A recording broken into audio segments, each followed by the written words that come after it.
la CAN mérite beaucoup plus de respect en Afrique déjà, par les Africains. Mais moi, je ne peux pas acheter, quoi qu'il se passe, quoi qu'il arrive, Nico, le fait de galvauder une préparation à la Coupe d'Afrique des Nations, le fait d'arriver en cours de route, Manchester United ou pas Manchester United, en situation difficile à Manchester United ou non, l'histoire de retraité ou non, quel signal tu envoies à ton pays, quel signal tu envoies à la compétition, quel signal tu envoies à tes coéquipiers, à tes deux gardiens qui t'attendent notamment. C'est un scandale. Et que ce soit de la part du joueur, mais surtout de la fédération camerounaise. Si ça se passe comme on nous l'explique, mais j'aimerais entendre Samuel Eto'o. Samuel Eto'o qui met l'Afrique tout en haut, qui met la Coupe d'Afrique des Nations tout en haut, qui a toujours des très très beaux discours là-dessus. Comment en fait on peut accepter que Onana arrive à, que ce soit, que veuille jouer la veille un match contre Tottenham, ou encore pire, arriver après le premier match en cours de compétition sans avoir vécu dans le groupe. Bonjour les enfants. Bonjour les enfants. C'est papa. Mon mur est un asile psychiatrique à ciel ouvert et ma salle d'attente est toujours bondée. Quand tout est bien organisé, il faut toujours qu'il y ait un Camerounais pour venir foutre la honte. Bienvenue dans le tout premier podcast de la journée les enfants. Bonjour Yo-Yo. Bienvenue dans cette toute première édition de la clinique consacrée à la honte de l'Afrique. Parce que c'est comme ça qu'il s'appelle maintenant André Onana. Il n'est plus seulement le chat noir, il n'est plus seulement la panthère noire, il est aussi la honte de l'Afrique. Il est la honte du football africain. Et le fait qu'il soit camerounais, je ne savais pas qu'un jour, on allait se lever et dire que, Seigneur Dieu, ce gars aurait pu être guinéen. Parce que c'est ce que c'est. Là, on déroule le tapis rouge aujourd'hui, les enfants, pour l'une des plus grosses hontes qu'on ait eues dans notre pays, André Onana. Comme vous pouvez le constater, le monde tout entier est choqué par le comportement d'André Onana. Tous les Africains, footballeurs africains, sont choqués parce que les bagarres de toutes ces années, André Onana, c'était pour qu'on respecte les compétitions africaines. C'était pour qu'on ne méprise plus les compétitions africaines. Tu es l'un des meilleurs gardiens au monde, sinon le meilleur gardien au monde. Tu joues dans le plus grand club du monde, Manchester United. C'était à toi de mener ce combat et non de t'allonger comme du n'importe quoi, frérot. Dignité, zéro dignité. Est-ce que je pouvais imaginer un jour que c'est toi, André Onana, qui serait l'homme de dignité, même pas la moindre grandeur? Non, frérot, tu as fait honte à l'Afrique. Non seulement tu as méprisé la compétition, la CAN, une compétition qui est très importante pour tout notre continent. Petit complexé. Ça s'appelle le complexe. Mais pas seulement le simple complexe, le complexe d'infériorité. C'est pour ça que tu es si arrogant envers tes frères. Parce que la particularité, évidemment, des gens qui sont très complexés, c'est qu'ils sont très arrogants avec les gens qui leur donnent du respect. Parce qu'il a le complexe d'infériorité. C'est-à-dire qu'il est inférieur à ses collègues à Manchester United. Il est un homme inférieur. Il se sent inférieur, petit, dans le complexe d'infériorité. C'est pour ça qu'il ne peut pas manifester de la grandeur. Quand quelqu'un vit dans le complexe d'infériorité, pour le découvrir, il faut savoir comment c'est qu'il est réfractaire à la grandeur.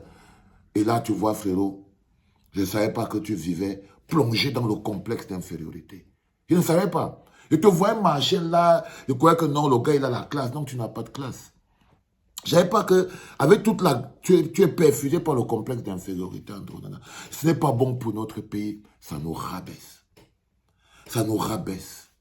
Ça veut dire que tu as manifesté le mépris pour ton équipe et tes coéquipiers. Quelle est la valeur que tu donnes à tes coéquipiers, André Onana? Quelle est la valeur que tu donnes à notre équipe, André Onana?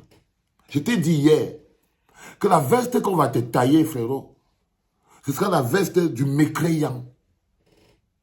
Tu vois? Ça, je t'ai dit, Manchester, c'est rien. La carrière, ça passe. Ce qui reste, c'est le pays.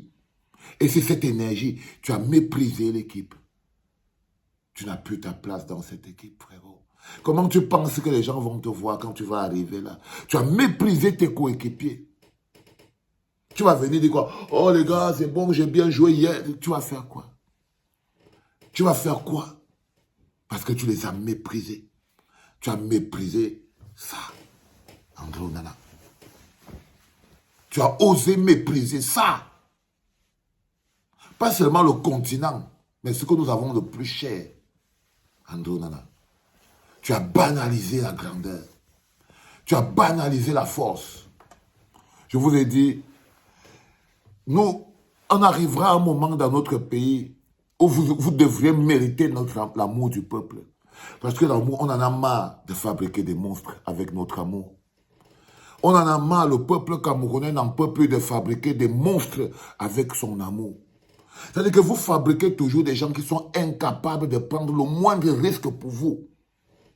Au même titre que je vous parle d'Engano, au même titre que je vous parle d'Eto, regardez le gars qu'on appelle André Onana.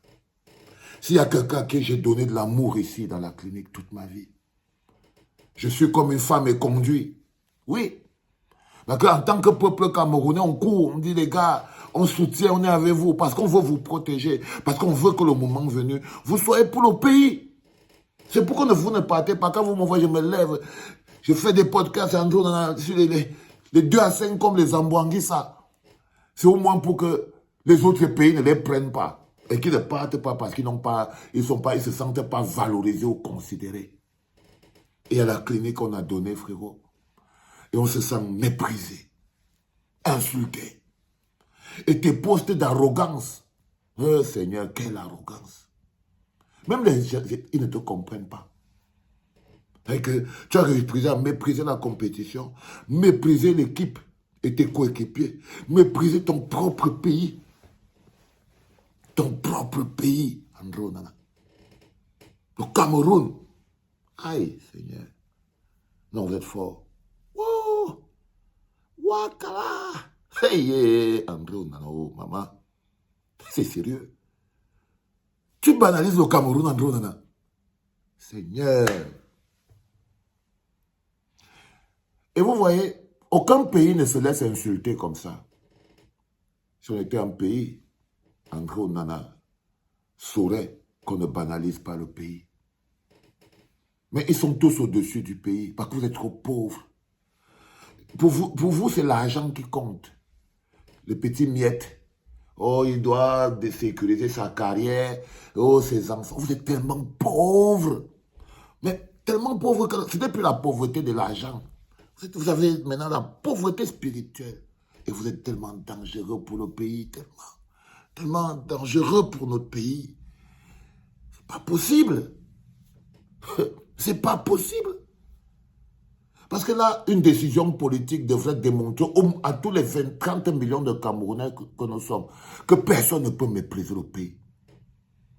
Une décision de la FECAFOOT même devrait démontrer aux Camerounais que personne ne peut et ne peut se permettre de mépriser le pays. Personne ne doit penser qu'il peut mépriser le pays. Non, il méprise le pays qu'il est qui? La chose qui est plus grande que nous tous. Non. Non. Je crois personnellement que si tu es encore quelqu'un, si tu comprends les pleurs même du peuple et des Camerounais, je crois que ce gars, il ne doit pas aller là-bas. Parce que sa présence seule va dénaturer l'air du groupe. Sa présence seule va foutre l'air du groupe en l'air. Croyez-moi. André, tu as méprisé l'Afrique pour Manchester United. Tu as méprisé tout le continent, tous les efforts que les Africains font toutes les années. Si vous-même, Africains, nous-mêmes, nous ne respectons pas la Coupe d'Afrique, si les Africains eux-mêmes ne respectent pas la Coupe d'Afrique, si les Africains eux-mêmes ne respectent pas le continent, si toi, André Onana, tu ne respectes pas la Coupe d'Afrique, comment ton coach, Galang, regarde comment tu es petit, tu crois que tes collègues, ils peuvent badiner avec la Coupe d'Europe. Vous faites même comment pour être aussi petit? Oh Seigneur, qu'est-ce que je vais même perfuser à ces gars? Vous faites comment? Vous faites même ça comment? Pour être aussi rien du tout.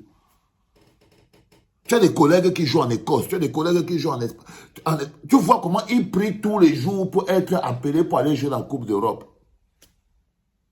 Seigneur, le gars méprise le continent. Tu as méprisé le football. Tu as méprisé le football, André Onana. Et je pense personnellement que ce mépris-là,